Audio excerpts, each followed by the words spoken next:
Kasus kali ini adalah sebuah kasus kehamilan pada 23 minggu di mana kita melakukan screening keseluruhan pada trimester kedua.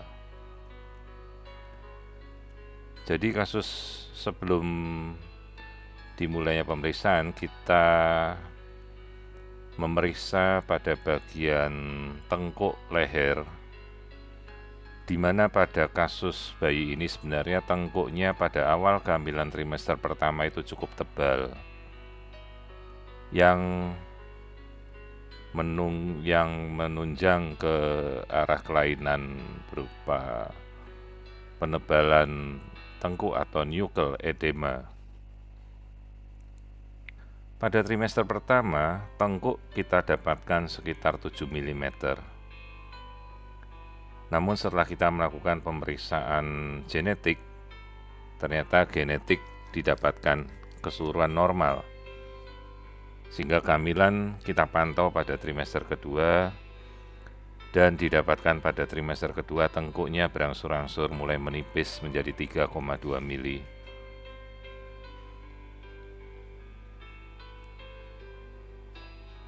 Kemudian kita melakukan pemeriksaan rutin pada trimester kedua tepat pada 23 minggu seperti saat ini, di mana kita bisa melihat dengan sangat jelas kondisi-kondisi janin secara keseluruhan. Terlihat janin membuka tangan dengan normal, jari-jari kadang dimasukkan ke mulut. Posisi telinga juga tampak normal, tepat berada pada sudut garis mata.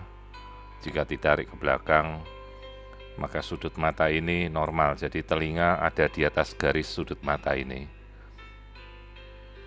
Kemudian kita lihat tampilan wajah juga terlihat normal, hidung, cekungan hidung atau yang kita namakan nasal bridge juga terlihat normal.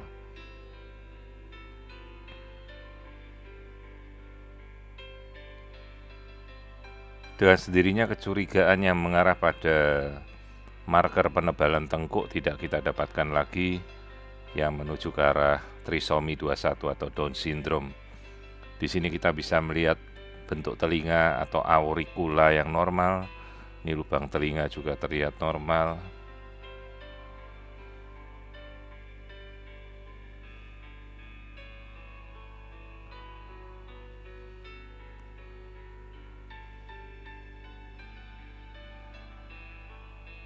Jadi tidak kita temukan adanya kelainan.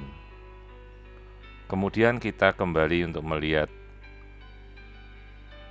tulang hidung dan bagian dalam otak. Sekali lagi kita rekonstruksi bagian wajah.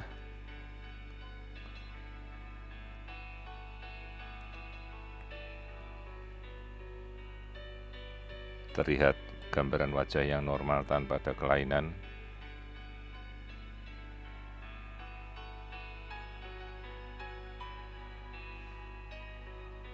Kemudian kita lakukan pemeriksaan pada gambaran kepala, bagian struktur dalam otak, ini namanya falx cerebri, bagian otak belakang, bagian otak depan, bola mata bisa terlihat dengan jelas.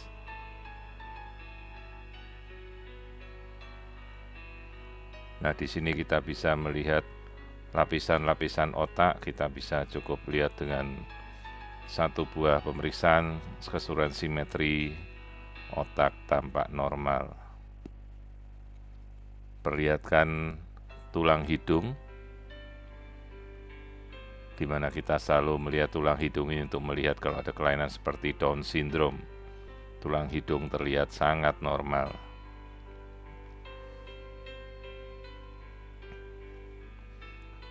Bagian hidung, lubang hidung, bibir terlihat normal, bola mata, lensa mata, bagian dalam juga terlihat dengan jelas. Bayi terlihat bergerak dengan aktifnya.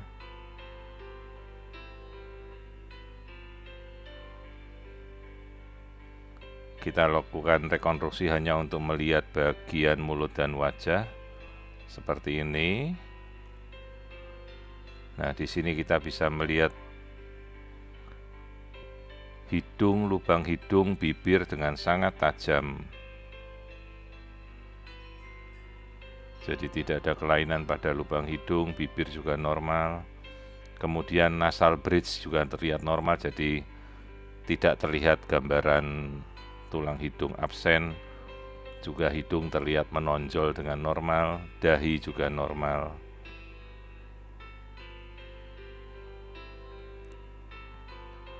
Nah, di sini adalah bagian hidung dan bagian bibir yang terlihat normal. Juga sudut antara dagu dan perbandingan antara tonjolan dahi, hidung semuanya tampak baik dan normal.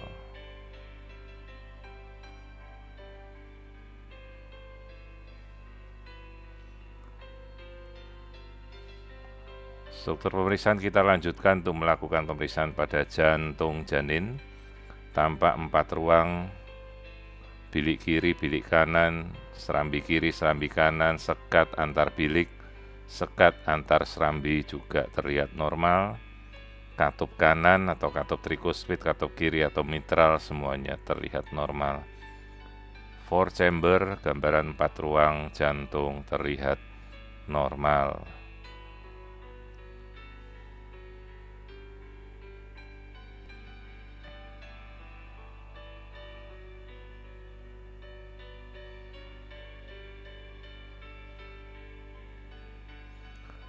Di sini kita bisa melihat juga lambung pada bagian kiri, yang membedakan bahwa lambung selalu ada pada sisi kiri dari tubuh kita, sehingga kita bisa tahu bahwa ini adalah serambi kiri, bilik kiri, ini ada bilik kanan dan serambi kanan. Jadi ini adalah tampilan dari 4 ruang jantung yang normal. Kemudian kita melakukan pemeriksaan pencernaan. Di sini kita melihat lambung terisi oleh cairan, yaitu air ketuban yang diminum oleh janin. Kandung kencing terisi penuh, artinya fungsi ginjal sudah berjalan dengan baik. Sementara air ketuban ini adalah air yang dikeluarkan dari kemihnya si janin, yang kemudian daur ulang, terjadi proses recycling, diminum pipis berulang-ulang. Kelamin bayi bagian luar terlihat dengan jelas. Janin ini laki-laki, di mana nanti testis ini akan turun dari rongga perut sekitar 30 minggu untuk masuk ke kantung buah sagar. Jadi sebelum 30 minggu ini testis belum turun masuk ke dalam buah sagar bayi. Anus terlihat jelas, perlu selalu kita amati karena banyak juga kasus kelainan bayi tanpa anus. Nah, di sini kita bisa melihat struktur kaki, terlihat janin begitu aktifnya bergerak, bentuk kaki yang normal, tidak ada clubfoot. Terlihat bayi masih menendang rongga perut si ibu. Telapak kaki, jempol kaki, dan semua struktur jari-jari juga tampak normal. Kemudian kita amati bagian tulang belakang. Nah, kita amati bagian tulang. Seperti ini kita bisa melihat spine atau tulang belakang. Tidak ada skoliosis pada bayi. Jadi struktur tulangnya lurus, tulang vertebra keseluruhan.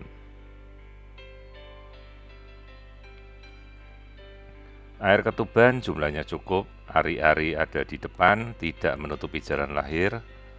Kemudian kita bisa melakukan rekonstruksi untuk melihat tali pusat. Nah, di sini kita bisa melihat tali pusat yang terdiri dari 2 arteri yang berwarna merah dan 1 vena yang berwarna biru, membawakan perubahan oksigen dan karbon dioksida dari bayi ke ibu.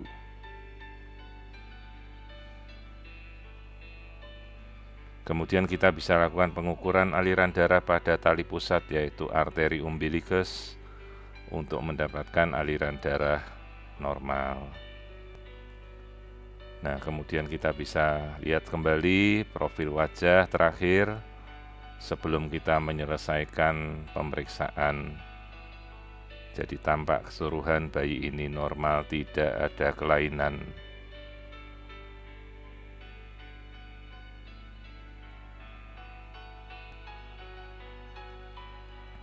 Kemudian pengukuran biometri kita lakukan, kepala, lingkar perut, tulang paha, satu persatu kita ukur untuk mendapatkan ukuran bayi pada kehamilan sekitar 23-24 minggu normal.